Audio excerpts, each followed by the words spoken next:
Deputy CM Bhatti Vikramarka మాట్లాడుతున్నారు. Live లో చూద్దాం. ఆస్తులు సృష్టించుకోవడం కోసం, వ్యాపార సామ్రాజ్యాలు విస్తరించుకోవడం కోసం, లేకపోతే అధికారాన్ని హోదాగా అనుభవించడం కోసం నేను రాలేదు. నేను ప్రత్యేక లక్ష్యం కోసమే రాజకీయాల్లోకి వచ్చాను. నా లక్ష్యం ఇక్కడ ఉన్నటువంటి ఆస్తుల్ని, వనరుల్ని, వ్యవస్థల్ని అన్నిటినీ కూడా సమాజంలో అన్ని వర్గాలకి సమానంగా పంచడం కోసమే నేను రాజకీయాల్లోకి వచ్చాను. దారి దోపిడిగారులు లేకపోతే గద్దల్ లాంటి వాళ్ళు సమాజం మీద పడి పీక తింటా ఉంటే వాళ్ళని రక్షించడం కోసం, వాళ్ళ తరఫున మాట్లాడటం కోసం రాజకీయాల్లోకి వచ్చాను. అటువంటి నాకు నా జీవితం చాలా ట్రాన్స్పరెంట్ గా ఉంటుంది. ఎవరికో ఏదో ఉపయోగపడటం కోసం దీంట్లో ఉప ముఖ్యమంత్రి పాత్ర ఉందని రాశాడు. నేను ఆయన్ని సూటిగా అడుగుతా ఉన్నాను వారి మీద గౌరవంతో. టెండర్ పిలిచింది సింగరేణి సంస్థ, ఆ బోర్డు. ఆ టెండర్ లో ఏ కండిషన్స్ ఉండాలో బోర్డు పెడుతుంది, మంత్రి కాదు. ఈ మాత్రం కూడా జ్ఞానం లేకుండా నీకు తోసింది రాయటం కాదు. అట్లాగే ఇంకొక కాలం కూడా రాశాడు అందులో. ఆ కాలం ఏంటంటే సైట్ విజిట్ పెట్టారు, అందుకే ఆ పెట్టి దాంట్లో దానికి కావాల్సినటువంటి వాళ్ళకి తెచ్చుకోవడం కోసం పెట్టుకున్నారు అన్నారు. సైట్ విజిట్ అనేది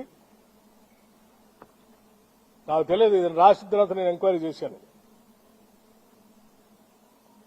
పబ్లిక్ సెక్టర్ అండర్టేకింగ్స్ అన్నింటిలో టెండర్ పిలిచేటప్పుడు ఆ కండిషన్ కూడా పెడతారట. ఎందుకంటే క్లిష్టతరమైన పరిస్థితులు ఆ ప్రాంతాలు ఉంటాయి కాబట్టి విజిట్ చేసి ట్రాన్స్పరెంట్ గా అసెస్మెంట్ చేసుకుని దానికి తగ్గట్టుగా టెండర్ తయారు చేసుకుని వాళ్ళు పార్టిసిపేట్ చేయడానికి అవకాశం కలిగిస్తారట.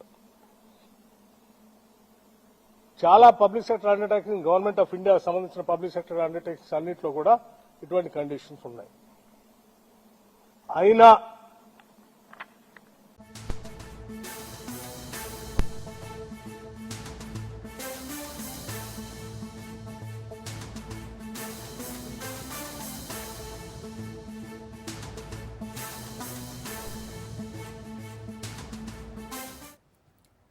బ్రేకింగ్ న్యూస్ చూస్తున్నాం.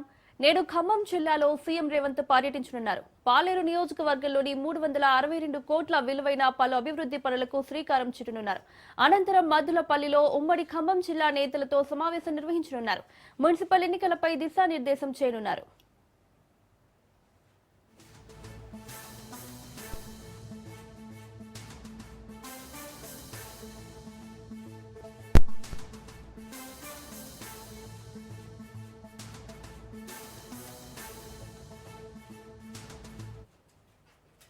నేడు ఖమ్మం జిల్లాలో సీఎం రేవంత్ పర్యటించనున్నారు. పాలేరు నియోజకవర్గంలోని 362 కోట్ల విలువైన పలు అభివృద్ధి పనులకు శ్రీకారం చుట్టనున్నారు. అనంతరం మద్దులపల్లిలో ఉమ్మడి ఖమ్మం జిల్లా నేతలతో సమావేశం నిర్వహించనున్నారు. మున్సిపల్ ఎన్నికలపై దిశానిర్దేశం చేయనున్నారు. ఇదే అంశానికి సంబంధించి మరిన్ని అప్డేట్స్ మా ప్రతినిధి ఉపేందర్ అందిస్తారు. ఉపేందర్, ఖమ్మం జిల్లాలో తెలంగాణ సీఎం రేవంత్ పర్యటించనున్నట్లు తెలుస్తోంది. డీటెయిల్స్ ఏంటి? మౌనిక, ఇప్పటికే రేవంత్ రెడ్డి పర్యటనకు సంబంధించి ఏర్పాట్లన్నీ పూర్తి చేశారు. మరి కొద్దిసేపట్లో సీఎం ఏదైతే ఖమ్మం జిల్లా రూరల్ మండలంలో ఉన్న మద్దులపల్లికి అయితే చేరుకున్నారు. హైదరాబాద్ బేగంపేట ఎయిర్పోర్ట్ నుంచి నేరుగా ఇటు మద్దులపల్లి ఏర్పాటు చేసినటువంటి అంటే హెలిప్యాడ్ వరకు అక్కడ దిగుతారు. అక్కడ ఏదైతే 362 కోట్లకు సంబంధించినటువంటి అభివృద్ధి పనులకు కూడా అక్కడ శంకుస్థాపన చేసే అవకాశం అయితే కనిపిస్తుంది. ఇప్పటికే ఏదైతే జేఎన్టీ కళాశాల, అదేవిధంగా వ్యవసాయ మార్కెట్, ఇటు ఏదైతే వలసకి సంబంధించినటువంటి లింక్ కెనాల్ ప్రారంభోత్సవాన్ని కూడా చేస్తారు. అదే నేపథ్యంలోనే ఇక్కడ ఏదైతే మున్సిపాలిటీకి సంబంధించిన సమావేశం కూడా నిర్వహించనున్నారు. ఇక్కడ ముఖ్య కార్యకర్తలు కూడా ప్రత్యేకంగా సమావేశం నిర్వహిస్తారని అయితే చెప్తున్నారు. అనంతరం ఏదైతే మధ్యాహ్నం మంత్రి పొంగులేటి శ్రీనివాస్ రెడ్డి ఇంట్లో మధ్యాహ్నం భోజనం తర్వాత ఖమ్మంలో జరుగుతున్నటువంటి శతాబ్ది ఉత్సవాల్లో పాల్గొని అక్కడ ప్రసంగించే అవకాశం అయితే స్పష్టంగా కనిపిస్తుంది. అనంతరం అధికారులు చెప్తున్నారు ఏర్పాటు చేశారు. మరి కొద్ది సేపట్లో జరిగేటువంటి అభివృద్ధి కార్యక్రమాల అనంతరం ప్రత్యేకంగా సమావేశాన్ని కూడా ఏర్పాటు చేశారు. ఈ సభాస్థలి నుంచి ఇప్పటికే సంబంధించి దిశా నిర్దేశం చేసే అవకాశం స్పష్టంగా కనిపిస్తుంది. ఇప్పటికే ఏదైతే పొంగులేటి శ్రీనివాస్ రెడ్డి నియోజకవర్గంలో ప్రత్యేకంగా ఏర్పాటు అయినటువంటి కొత్త మున్సిపాలిటీ ఎదులాపురంలో కూడా అంటే పలు అభివృద్ధి కార్యక్రమాలతో పాటు అక్కడ ఉన్నటువంటి అంటే మున్సిపాలిటీని కూడా కైవసం చేసుకునేటువంటి ప్రత్యేకంగా వాళ్ళు పావులు కలుపుతున్న పరిస్థితి కనిపిస్తుంది. మొత్తంగా అభివృద్ధి సంక్షేమ కార్యక్రమాలతో పాటు అటు మున్సిపల్ అధికారులతో కూడా ప్రత్యేకంగా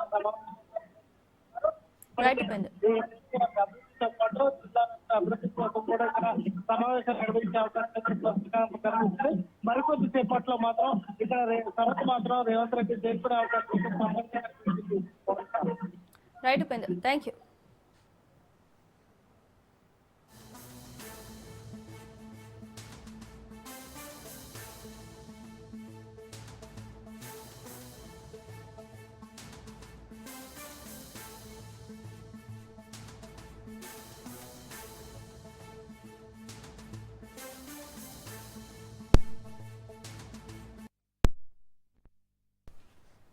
నేడు తెలంగాణ కేబినెట్ సమావేశం జరగనుంది. మేడారంలో తెలంగాణ మంత్రివర్గం భేటీ కానుంది.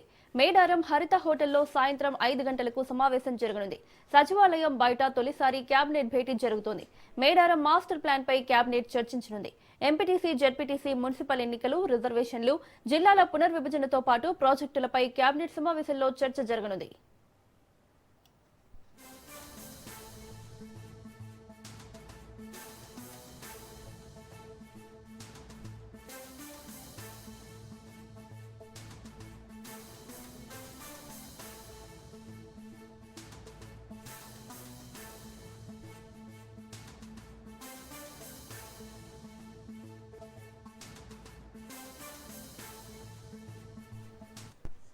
నేడు తెలంగాణ కేబినెట్ సమావేశం జరగనుంది. మేడారంలో తెలంగాణ మంత్రివర్గం భేటీ కానుంది. మేడారం హరిత హోటల్లో సాయంత్రం 5 గంటలకు సమావేశం జరగనుంది. సచివాలయం బయట తొలిసారి కేబినెట్ భేటీ జరుగుతోంది. మేడారం మాస్టర్ ప్లాన్ పై కేబినెట్ చర్చించనుంది. ఎంపీటీసీ, జెడ్పీటీసీ, మున్సిపల్ ఎన్నికలు, రిజర్వేషన్లు, జిల్లాల పునర్విభజనతో పాటు ప్రాజెక్టులపై కేబినెట్ సమావేశంలో చర్చ జరగనుంది. ఇదే అంశానికి సంబంధించి మరిన్ని అప్డేట్స్ మా ప్రతినిధి చంద్రశేఖర్ అందిస్తారు. చంద్రశేఖర్,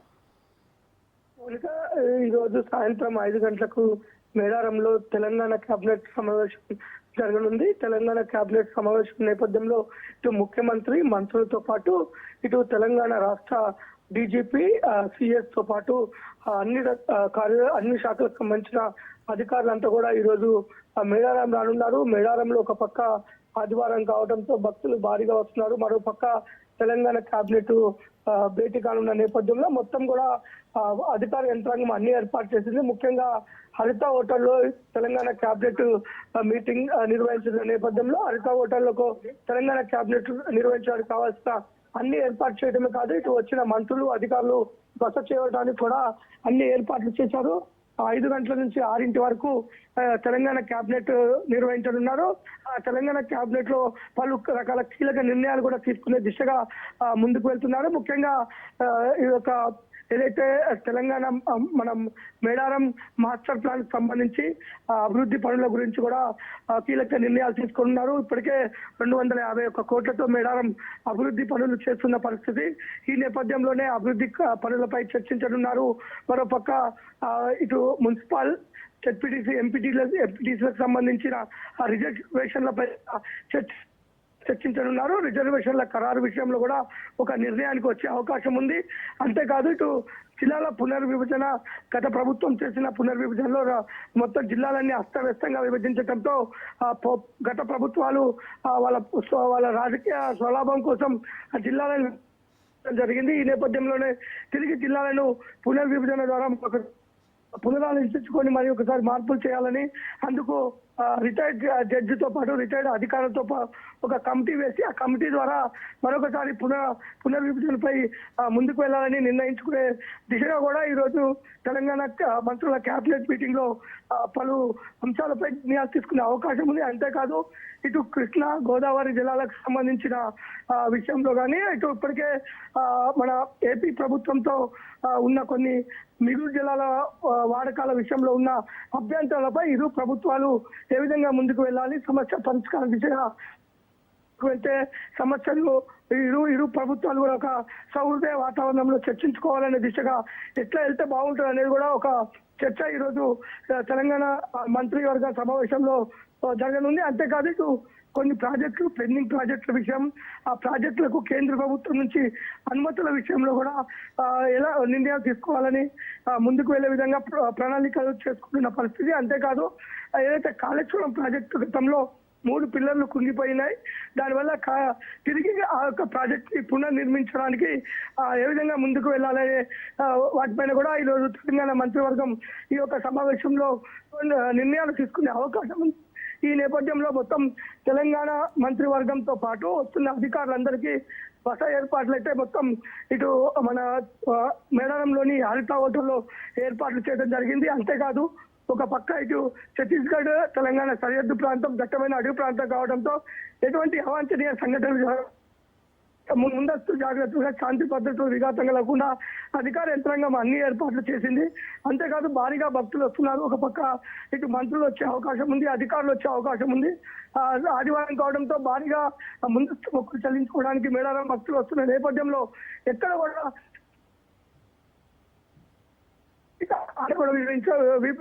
ట్రాఫిక్ ఆంక్షలు ఎక్కడికక్కడికి ఇటు మేడారం వచ్చేవారు ఏ రూట్లతో మేడారం చేరుకోవాలి, ఇక్కడ మేడారంలో ఇక్కడ ముందస్తు మొక్కులు చెల్లించుకున్న తర్వాత తిరిగి ప్రయాణమయ్యే వాళ్ళు ఎటు నుంచి వచ్చిన వాళ్ళు ఎటు వెళ్ళాలని అంతా కూడా ఒక మాస్టర్ మన ఒక ట్రాఫిక్ అంతరాయం కలగకుండా కూడా అధికారులు ఏర్పాటు చేశారు. అంతేకాదు వస్తున్న వారందరికీ కూడా ఈ వసతులతో పాటు ఇక్కడ వారు అన్ని ఏర్పాటు చేయడం కాదు, సాయంత్రం 6:30కి తెలంగాణ మంత్రివర్గ సమావేశం అయిపోయిన తర్వాత 7 నుంచి 8 గంటల వరకు గద్దల ప్రాంగణంలోనే ఇటు సాంస్కృతిక కార్యక్రమాలు కూడా నిర్వహించే విధంగా ఏర్పాట్లు చేశారు. ముఖ్యంగా ఆదివాసీ సాంప్రదాయాలు, సంస్కృతి, ఆచారాలు, వ్యవహారాలు వాటన్నిటిని ప్రతిబింబించేలాగా కొన్ని సాంస్కృతిక కార్యక్రమాలు కూడా ఏర్పాటు చేయడం జరిగింది. తదనంతరం ఈ రోజు రాత్రి ఇక్కడే బస చేయనున్నారు. ఉదయం 6:20 మంత్రులు ముఖ్యమంత్రితో కలిసి ఇటు సమ్మక్క సారలమ్మను దర్శించుకున్న అనంతరం అక్కడ మొక్కులు చెల్లించి అక్కడి నుంచి ఇప్పటికే మాస్టర్ ప్లాన్ లో భాగంగా అభివృద్ధి పనులు ప్రారంభించే విధంగా అయితే ఏర్పాట్లు చేశారు. మొత్తం రేపు ఉదయం 8:45 వరకు తిరిగి ముఖ్యమంత్రి హైదరాబాద్ కు వెళ్లే విధంగా వెళ్ళి అక్కడి నుంచి దావోస్ కి వెళ్లే విధంగా అయితే మొత్తం మంత్రుల పర్యటన అయితే మొత్తం ముందస్తు ప్రణాళికలు అయితే ఏర్పాటు చేసుకొని ముందుకు సాగుతున్నారు. మేడారం ప్రాంగణం మొత్తం కూడా ఒక పక్క తెలంగాణ మంత్రులు ముందస్తు మొక్కులు చెల్లించి వస్తున్న భక్తుల రాకతో అయితే మేడారం మొత్తం కూడా జన జాతర అయితే తలపిస్తుంది. దేశ చరిత్రలోనే ఒక రాష్ట్ర ప్రభుత్వం ఈ విధంగా సమక్క తల్లుల సమక్షంలోనే మంత్రివర్గ సమావేశం ఏర్పాటు చేయడం కోసం అయితే ఒక ప్రజలందరూ అయితే ఆశిస్తున్న విషయం అయితే ఉంది. మౌనిక, చంద్రశేఖర్, అయితే జిల్లాల పునర్విభజనలో భాగంగా జిల్లాల్ని కుదించే అవకాశం ఉంది అని చర్చ నడుస్తోంది బయట. ఇందులో వాస్తవం ఎంత? ఇప్పటికే కాంగ్రెస్ ప్రభుత్వ ఎమ్మెల్యేలు కానీ నాయకులు చెప్తున్నారు, గత ప్రభుత్వాలు వారి స్వార్థం కోసం, రాజకీయ స్వలాభం కోసం జిల్లాలని విచ్చలవిడిగా విభజించడం జరిగింది. ఎక్కడ కూడా ఒక ఒక శాస్త్రీయ పద్ధతిలో కాకుండా ఎవరికి వారే ఏమన్నా తీరేలాగా ఇష్టం వచ్చినట్లు విభజించారు. అంతా కూడా వారి పొలిటికల్ పార్టీ స్వార్థం కోసం, వారి రాజకీయ లాభం కోసం చేశారు.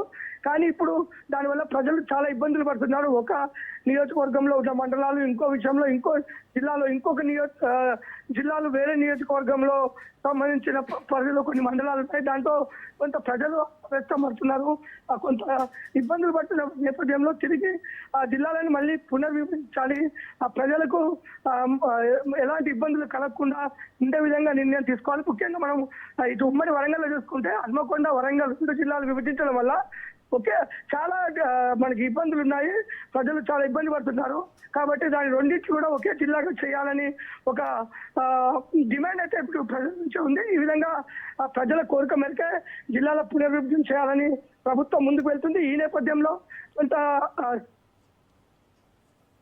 అధికారులతో పాటు ఒక కమిటీ వేసి ఆ కమిటీ ద్వారా ఒక నిర్ణయం తీసుకునే అవకాశం ఉంది. Mounika. Right Chandrasekhar, thank you.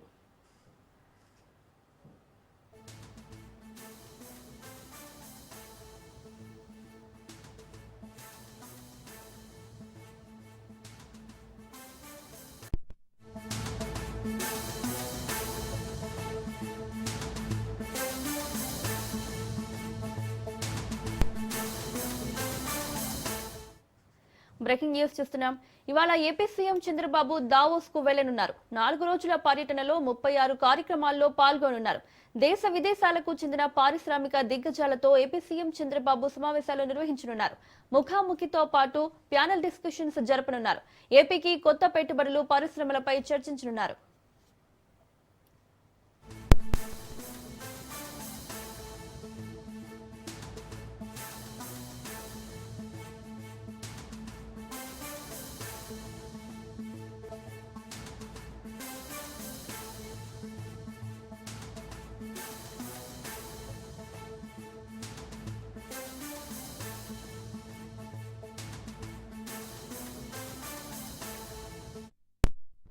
ఇవాళ ఏపీ సీఎం చంద్రబాబు దావోస్ కు వెళ్లనున్నారు. 4 రోజుల పర్యటనలో 36 కార్యక్రమాల్లో పాల్గొనున్నారు. దేశ విదేశాలకు చెందిన పారిశ్రామిక దిగ్గజాలతో ఏపీ సీఎం చంద్రబాబు సమావేశాలు నిర్వహించనున్నారు. ముఖాముఖితో పాటు ప్యానెల్ డిస్కషన్స్ జరపనున్నారు. ఏపీకి కొత్త పెట్టుబడులు, పరిశ్రమలపై చర్చించనున్నారు. ఇక ఇదే అంశానికి సంబంధించి మరిన్ని అప్డేట్స్ మా ప్రతినిధి సంతోష్ అందిస్తారు. సంతోష్, ఏపీ సీఎం చంద్రబాబు ఈ రోజు దావోస్ కు వెళ్లనున్నట్లు తెలుస్తోంది. డీటెయిల్స్ ఏంటి? మౌనిక, ఏదైతే ఇక సీఎం చంద్రబాబు నాయుడు రేపు దావోస్ లో నిర్వహించబోయేటువంటి ప్రపంచ ఆర్థిక సదస్సు వేదికకి అయితే గనక ఈ రోజు అర్ధరాత్రి సీఎం చంద్రబాబు నాయుడు దావోస్ పర్యటన అయితే గనక వెళ్ళనున్నట్టు కూడా తెలుస్తోంది. ప్రధానంగా ఇక రేపటి నుంచి ప్రారంభమయ్యేటువంటి ఈ యొక్క ప్రపంచ ఆర్థిక సదస్సుకి అయితే గనక ఇప్పటికే ఏపీ లాంచ్ అనేది కూడా సిద్ధమవడం కూడా జరుగుతోంది. ముఖాముఖి భేటీలతో పాటు ప్యానెల్ చర్చలకు అయితే గనక ఈ యొక్క ఏపీ లాంచ్ అనేది కూడా వేదికగా నిలవబోతుందని కూడా తెలుస్తోంది. ఏపీకి కొత్త పెట్టుబడులతో పాటు పరిశ్రమలకు సంబంధించినటువంటి అంశాలు, అదేవిధంగా ఇక్కడ ఉన్నటువంటి ఆర్థిక వనరులు, ఏదైతే లాజిస్టిక్స్ అంశాలు, అదేవిధంగా ఇటు పోర్టుల వ్యవహారాలు, ఏదైతే ఇక ఏపీకి ఉన్నటువంటి అపారమైనటువంటి వనరులు ఎగుమతులు దిగుమతులు చేసుకునేందుకు వీలుగా ఉన్నటువంటి నేపథ్యంలోనే వీటన్నిటిపై కూడా సీఎం చంద్రబాబు నాయుడు ఈ యొక్క దావోస్ పర్యటనలో భాగంగా ఇక ఏదైతే ఎన్ఆర్ఐస్ కావచ్చు, అదేవిధంగా పారిశ్రామికవేత్తలకి అయితే గనక ఇటు సమావేశంలో చర్చించనున్నట్టు కూడా తెలుస్తూ ఉంది. ఇక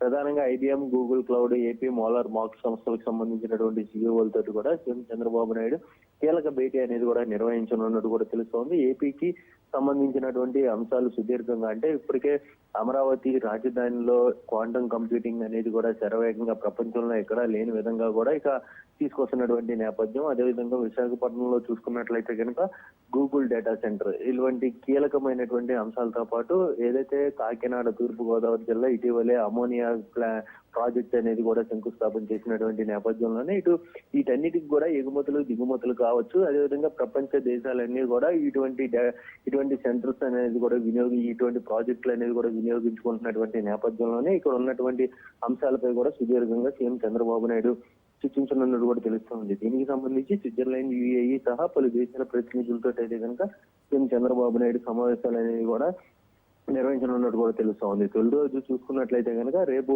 20 దేశాలకు చెందినటువంటి NRTలతోటి తెలుగు డయాస్పోరా కార్యక్రమం అనేది కూడా ఇటు సీఎం చంద్రబాబు నాయుడు పాల్గొన్నట్టు కూడా తెలుస్తోంది. ఈ యొక్క 4 రోజుల పర్యటనలో భాగంగా దాదాపు సుదీర్ఘంగా 36 కార్యక్రమాల్లో సీఎం చంద్రబాబు నాయుడు పాల్గొన్నట్టు కూడా తెలుస్తా ఉంది. అయితే ప్రధాన లక్ష్యం. ఏపీకి పెట్టుబడుల లక్ష్యంగా అయితే కనుక ఈ యొక్క అంశం అనేది కూడా పూర్తి స్థాయిలో దీనికి సంబంధించి ఈ యొక్క పర్యటన అనేది కూడా ఉండబోతున్నట్టు కూడా తెలుస్తా ఉంది. దాదాపు సోమవారం తెల్లవారు జామున అయితే కనుక ఇటు ఢిల్లీ నుంచి బయలుదేరి జ్యూరిక్ చేరుకున్న అనంతరం కూడా తొలి రోజులో చూసుకున్నట్లయితే కనుక భారత రాయబారి మృదుల్ కుమార్ తో అయితే కనుక భేటీ కానున్నట్టు కూడా తెలుస్తా ఉంది. ఏరోస్ ఇన్నోవేషన్ వ్యవస్థాపక చైర్మన్ కిషోర్ లొల్లాతో పాటు సహా అధ్యక్షులు రిజమా లొల్లా, సన్విత్ సింగ్ కూడా ఇటు సీఎం తో సమావేశం అన్నట్టు కూడా తెలుస్తోంది. అనంతరం భారత ఎంబసీ ఆధ్వర్యంలో హిల్టన్ హోటల్లో అయితే కనుక ఏర్పాటు చేసినటువంటి తెలుగు డయాస్పోరా కార్యక్రమానికి సీఎం చంద్రబాబు నాయుడు అయితే హాజరవుతారు. మొత్తంగా ఇటు రెండో రోజు చూసుకున్నట్లయితే కనుక India centre Geography growth AP advantage period అయితే కనుక సిఐఏ నిర్వహిస్తున్నటువంటి సెషన్ లో సీఎం చంద్రబాబు నాయుడు అయితే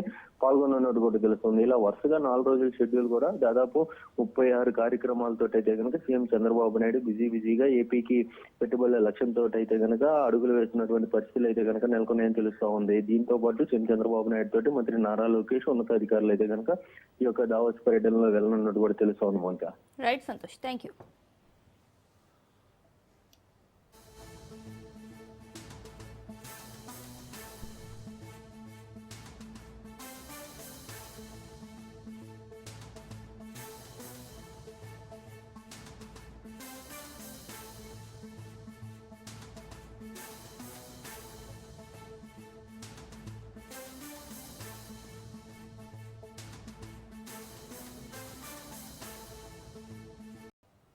దివంగత నటుడు మాజీ సీఎం నందమూరి తారక రామారావు 30వ వర్ధంతి సందర్భంగా ప్రముఖులు నివాళులర్పించారు. హైదరాబాద్లోని ఎన్టీఆర్ ఘాట్లో ఆయన సమాధి వద్ద నందమూరి కళ్యాణరామ్, బాలకృష్ణ, పురంధరేశ్వరి, బాబుమోహన్, మంత్రి నారా లోకేష్, భువనేశ్వరి పుష్పాంజలి ఘటించారు. ఎన్టీఆర్ చేసిన సేవలను స్మరించుకున్నారు. ఘాట్ను వివిధ రకాల పుష్పాలతో అలంకరించిన ట్రస్ట్ నిర్వాహకులు పరిసరాల్లో ఎన్టీఆర్ రాజకీయ, సినీ విశేషాలు తెలిపే చిత్రాలను ప్రదర్శించారు.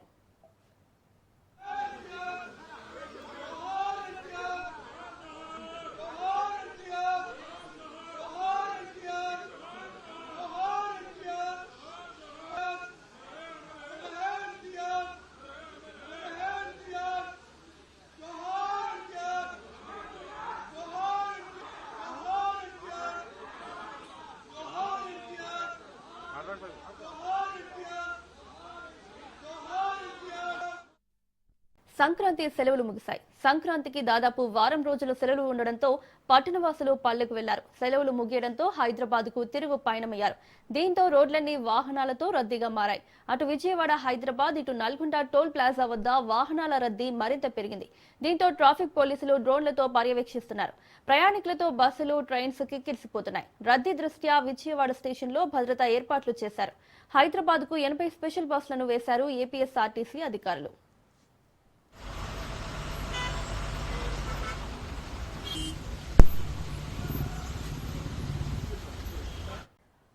మెదక్ జిల్లా అల్లాదుర్గం మండలం బహిరన్ దిబ్బ గ్రామ శివారులో అరుదైన వన్యజీవి రాబందు ప్రత్యక్షమైంది. ఎన్నో సంవత్సరాలుగా అసలు సంచారమే లేని రాబందు జీపీఎస్ ట్రాకర్ తో గ్రామ శివారులోని ఓ చేను వద్ద కనిపించడంతో గ్రామస్తులు ఆందోళన చెందారు. రాబందు కాళ్లకు నెంబర్స్ తో కూడిన ట్యాగ్ ఉండటంతో గ్రామస్తులు ఆందోళనకు గురవుతున్నారు.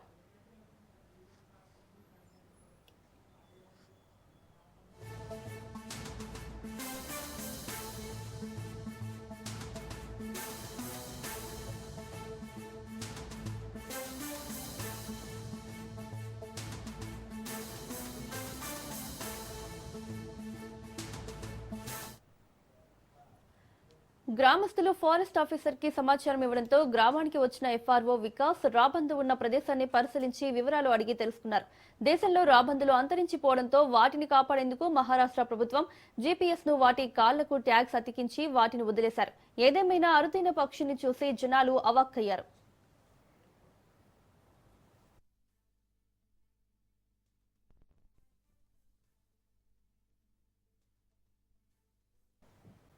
బీఆర్ఎస్ భవన్ లో మాజీ మంత్రి శ్రీనివాస్ గౌడ్ మాట్లాడుతున్నారు. లైవ్ లో చూద్దాం. ఇక మిగిలింది ఏమున్నది, ఇంకా సగం అయిపోయిన తర్వాత మిగిలింది సగం ఉంది అంతే. ఇంక 2 ఏళ్ళ, ఇంకో 1 ఇయర్ అయితే ఎలక్షన్ ఇయర్ స్టార్ట్ అవుతుంది. తెలంగాణ ప్రజలారా, ముఖ్యంగా పాలమూరు బిడ్డలారా, మహబూబ్నగర్ ప్రజలారా, 10 సంవత్సరాల్లో మీరు మీ ఆస్తి ఎన్ని రెట్లు పెరిగిందో ఆలోచన చేసుకోండి. ముఖ్యంగా రైతులారా, మీరు ఒక్కసారి మోసపోయి ఓటేసినందుకు ఇలా మీ పరిస్థితి ఏముందో చూడండి.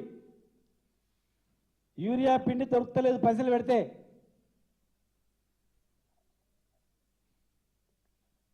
ఒడ్లు కొనట్లేదు ఎవడు. విద్యార్థులు రోడ్ల మీద తిరుగుతున్నారు రిక్రూట్మెంట్ లేక. జాబ్ క్యాలెండర్ అన్నారు, స్కూటీలు అన్నారు, 4,000 పెన్షన్ అన్నారు, 2,500 పెన్షన్ అన్నారు మహిళకు, రైతు బంధు 15,000 అన్నారు. చివరకు మీరు గుర్తుపెట్టుకోండి, మీరు అట్లనే మోసపోయి ఓట్లు వేస్తూ పోతే రేపు కరెంటు మీటర్లు వస్తాయి, వ్యవసాయ మీటర్లు వస్తాయి, నీళ్లు మొత్తం మళ్ళీ కట్టుకునే ప్రాజెక్టులు ఎండిపోయి ఉంటాయి, మళ్ళా పూర్వ పరిస్థితి వస్తుంది. ఎన్నిసార్లు కేసీఆర్ గారు మీటింగ్లు చెప్పినా వినకుండా పోతుంది. ఇప్పటికే రైతులు మన దళిత బంధు పోయింది, దళితులకు ఇచ్చే 10 లక్షలు పోయినవి, అన్నీ పోయినాయి. ఒక్క ఇల్లు కట్టలేదు అంటారు. మళ్ళీ పోయిన పల్లెకాడ నుంచి హెలికాప్టర్లో కనబడుతుంది ఎన్ని ఇండ్లు ఉన్నాయో, అటు జడ్చెల్లలో కానీ ఇటు మహబూబ్నగర్లో కానీ. మీరు కట్టిన ఇల్లు కనబడతాయా, మేము కట్టిన ఇల్లు కనబడతాయా చూస్తే అర్థమవుతుంది. మొత్తం పోతుంది. ఈ అవకాశాన్ని ఉపయోగించుకుంటే కనీసం ఉన్న స్కీములు ఉంటాయి. అరే కోపంగా ఉన్న ప్రజలను తెలియడానికి ఇప్పుడు సింబల్ మీద ఎలక్షన్ వచ్చింది. అర్బన్లో ఇలా ఒక ప్లాట్ అమ్ముదామంటే వాడు కొంటలేడు, ఒక లేఅవుట్ చేద్దామంటే భయపడుతున్నారు, ఒక రియల్ ఎస్టేట్ చేద్దామంటే భయపడుతున్నారు, ఒక బిల్డింగ్ కడదామంటే భయపడుతున్నారు. ఒక 3-4 మంత్రులు ఇదే పనిలో ఉన్నారు. మంత్రులంతా కూడా మంత్రుల మీద ఎమ్మెల్యేలే ఫిర్యాదు చేస్తున్నారు, మంత్రుల మీద కాపాటి ఎమ్మెల్యేలే కోర్టుకు వెళ్తున్నారు, మంత్రుల తీరు పట్ల వాళ్ళే తిడుతున్నారు. ఒక మంత్రిని దింపడానికి ఇంకో మంత్రి ప్లాన్ చేస్తున్నారు, ఇంకో మంత్రిని దింపడానికి ఇంకో మంత్రి పేపర్లలో టీవీలలో ప్రచారాలు చేస్తున్నారు.